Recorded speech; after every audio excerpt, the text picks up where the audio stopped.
itageuzwa kuwa furaha. Huzuni ulionayo itageuzwa kuwa furaha. Na mimi nilikuwa namwambia Mungu usiku, nikamwambia Mungu, ninaomba hili neno likawe halisi kwa watoto wangu. Baada ya kusikia neno hili, watakaporudi, huzuni walionayo ikawa furaha. Hakuna mchungaji anayefurahi kuona na huzuni. Hata Mungu atamani kuona tu na huzuni. Bwana Yesu asifiwe sana.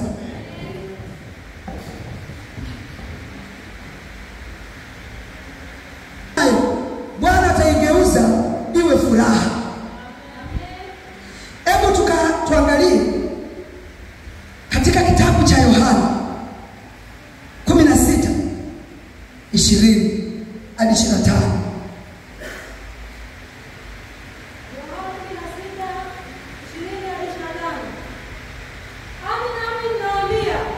Amini, amini nawaambia,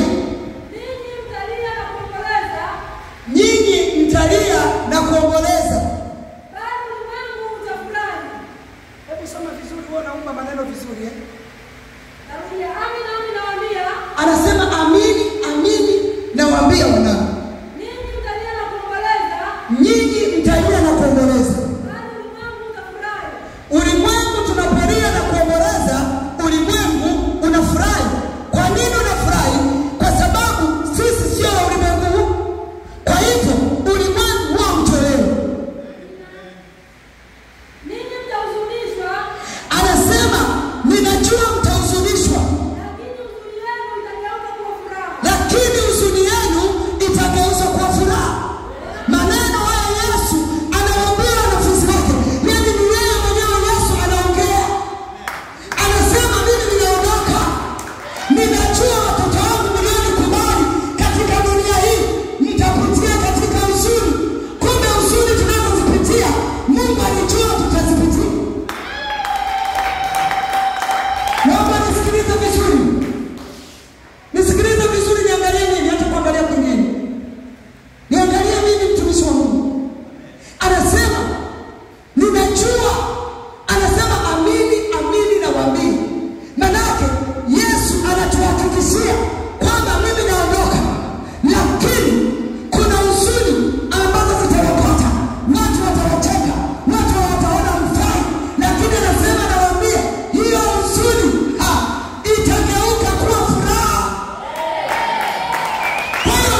Lakini akisha kuzaa mwana, anasema lakini akisha kuzaa haikumbuki tena ile dhiki.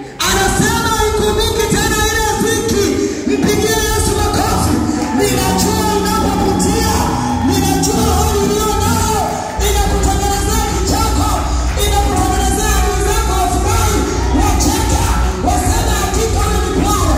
Anasema mjamzito, mzazi anapozaa akumbuki kula mkaa, akumbuki kunusa kikwapa, wengine wanaenda mpaka chooni ananusa, lakini anavumilia. Kwa nini? Anajua kuna muujiza huko mbele. Kila jaribu linalopita linakutengenezea kiwango kingine. Nikasema kiwango kingine, jaribu jipya kiwango kingine. Haleluya. Haleluya watakatifu. Haleluya wateule. Anasema lakini huyu mwanamke akizaa akumbuki. Tabita, unakumbuka? Unakumbuka kwa furaha. Bwana Yesu asifiwe. Ungekuwa unakumbuka, ungeishia tu kwa mtoto wa kwanza. Ungesema amerusi. Wewe fedha, nilikuwa sijui uchungu huu. Kwa maana tusiendelee. Tuishie hapa. Lakini ukasema hapana, ukasahau na ukasahau mwingine na utasahau na utasahau mwingine. Mpaka wafike watoto wanne. Hallelujah. Jesus is alive. Bwana Yesu asifiwe. Yote haya Yesu alikuwa anawatia moyo wanafunzi wake. Alikuwa anatutia moyo sisi tulioko leo. Kwamba wanangu, kutakuwa na shida, lakini shida hizo baada ya muda zitageuka kwa furaha. Utakuwa unaruka kama ndama mahali hapa. Haleluya. Kwa sababu ya furaha ya kuzaliwa mtu ulimwenguni. Anasema kwa sababu ya kuzaliwa mtu ulimwenguni. Basi ninyi hivi sasa mna huzuni, lakini mimi nitawaona tena. Anasema hivi sasa mna huzuni, lakini mimi nitawaona tena. Na mioyo yenu itafurahi. Na mioyo yenu itafurahi. Na furaha yenu hakuna awaondoa. Tuna Baba anayeweza kutufariji. Mwanadamu anaweza kutukatisha tamaa. Mwanadamu anaweza kukuacha. Lakini tuna Baba, ukimjua Baba asiyekuacha, asiyeona kasoro, anayekupenda hivyo hivyo ulivyo. Huyo ambaye anakutia moyo, anasema mwanangu, pamoja na huzuni, lakini utafurahi. Nitakutana na wewe. Pigia Yesu makofi mazuri. Sijui kama naongea na mtu anayepita mahali pagumu, anayepita mahali ambapo hajui afanyeje. Mungu amekuletea majibu. Wewe ndio Mungu anasema na wewe. Mungu ndio anasema na wewe. Nao Mungu anasema na wewe. Anajua ulipofika. Anajua hali ulio nayo. Anajua ulivyokata tamaa. Anajua ulivyotoka. Anasema haya ni mapito ya muda tu, ni ya kitambo, lakini vinavyokuja ni vya tofauti. Amani, mimi mchungaji wenu ninayehubiri, mambo ninayohubiri nimeyapitia na yajua kwamba mambo wanangu ni ya kitambo. Shida, wanakole wengi sio watulivu kwa Mungu. Hapo ndio ilipo shida. Ndio maana unaona Mungu kama hafanyi. Ndio maana unaona Mungu kama hayupo. Unaabudu mwaka mmoja, ukiona mambo yaendi unatoka. Unatembea. Tunasahau na kusahau kwamba kulikuwa na mtu baada ya miaka 5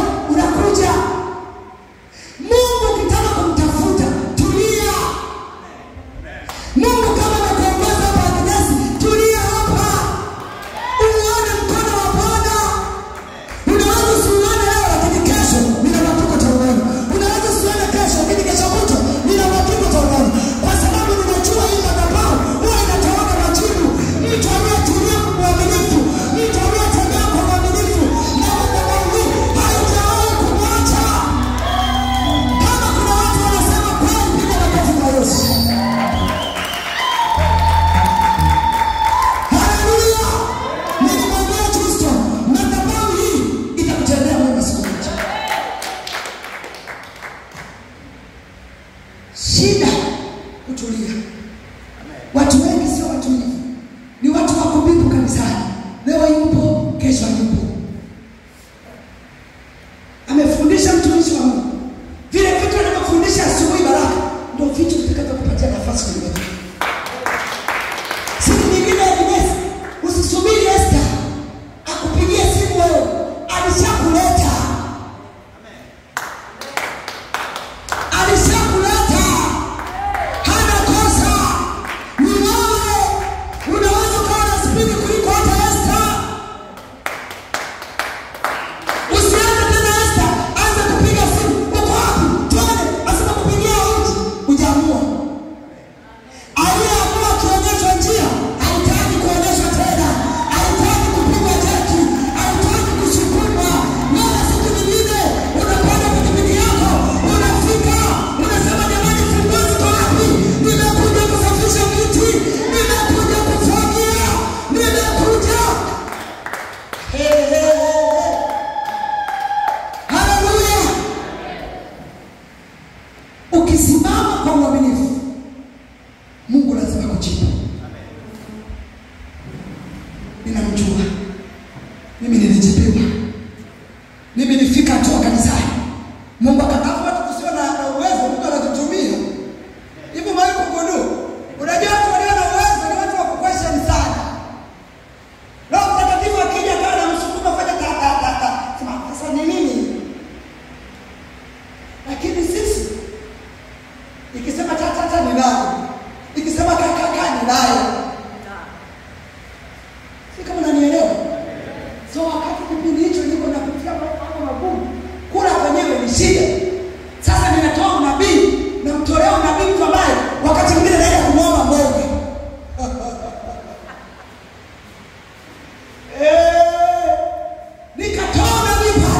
Nikatoa unabii pale. Akatoka pembeni, alikuwa ni mama mmoja mwenye fedha. Akasema huyu binti huyu, maisha yake yenyewe mabaya. Anatuambia nini sisi? Maskini asikilizwe. Hata kama unatamani, kwa sababu watu wanapokuona wanapokutazama hawasikilizi. Ila mimi hapa nikikutabiria utasikiliza tu, muonekano wangu unanilipa. Ni hata nikikutabiria leo wangu utasikiliza. Mungu hayuko kwenye muonekano. Mungu